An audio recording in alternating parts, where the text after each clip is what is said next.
আশ্বাদক স্তর আমাদের এই জিহ্বাতে আল্লাহ দিয়ে দিয়েছেন, যাতে করে খাবার খেতে গিয়ে আমরা সবকিছুতে ডিফারেন্ট স্বাদ পাই। খেতে গিয়ে যেন আমাদের বিরক্তি চলে না আসে। যে প্রতিদিন যদি আপনি ভাত খান আর আলু ভর্তা খান এভরিডে, সকাল দুপুর বিকাল মাসের পর মাস বছর ভিতরে, আপনার ভালো লাগবে? আপনি আম খেলেও আলুর মতো টেস্ট, আর মিষ্টি খেলেও আলুর মতো একই টেস্ট, সবকিছু ভালো লাগতো। আল্লাহ রাব্বুল আলামিন একটা মাত্র জিহ্বা দিলেন, যেমন তো মিষ্টির জন্য একটা জিহ্বা, ঝালের জন্য আরেকটা জিহ্বা, তখন কতগুলো জিহ্বা হইল, ভালো হয়েছে এটা? এই যে আল্লাহ রাব্বুল আলামিন ছোট্ট একটা অঙ্গের মাধ্যমে এত উপকারিতা আমাদেরকে দিলেন, সেজন্য আমাদেরকে কি বলতে হবে? আলহামদুলিল্লাহ বলতে হবে। এটা হচ্ছে কি আপনার, আমরা যে আল্লাহর শুকরিয়া আদায় করবো, সেটা হচ্ছে আমাদের ফিজিক্যাল অ্যাসপেক্ট।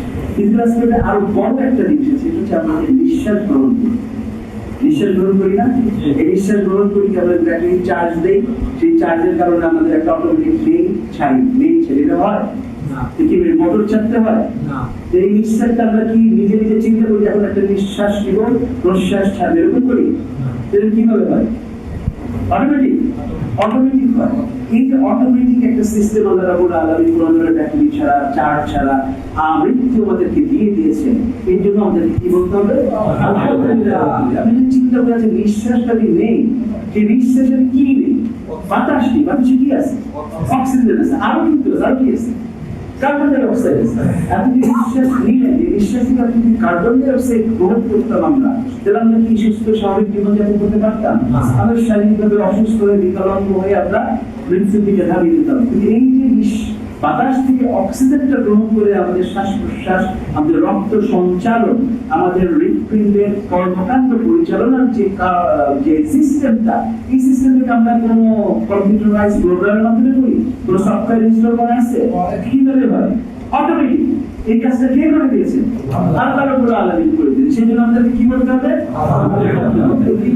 আরো বলে দিতে হলে বললাম না। দ্বিতীয়ত হচ্ছে আমাদেরকে করতে হবে ম্যাটেরিয়াল অ্যাসপেক্ট। আমাদের আল্লাহ রাব্বুল আলামিন আমাদের যা যা প্রয়োজনের পৃথিবীতে সকল কিছু দিয়ে দিয়েছেন। পানি দিয়েছেন, বাতাস দিয়েছেন, নদী নালা দিয়েছেন, জমিনকে শক্ত, এমন শক্ত করে দিয়েছে যে জমিনে হাঁটতে গেলে আপনি পরে মাটির নিচে দেবে যাবেন না। আবার এতটা নরম করেন নাই যে আপনি মাটিতে বীজ বপন করতে পারবেন না। আবার এতটা শক্ত করেন নাই, অতটা নরম করেন। এমন সহনশীল একটি মাটি জমিন আমাদেরকে দিয়েছে, যেখানে আমরা চলাফেরা করতে পারি, ঘর বাড়ি বানাতে পারি, বীজ বপন করতে পারি।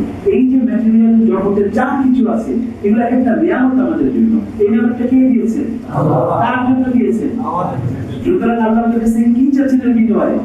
আলহামদুলিল্লাহ।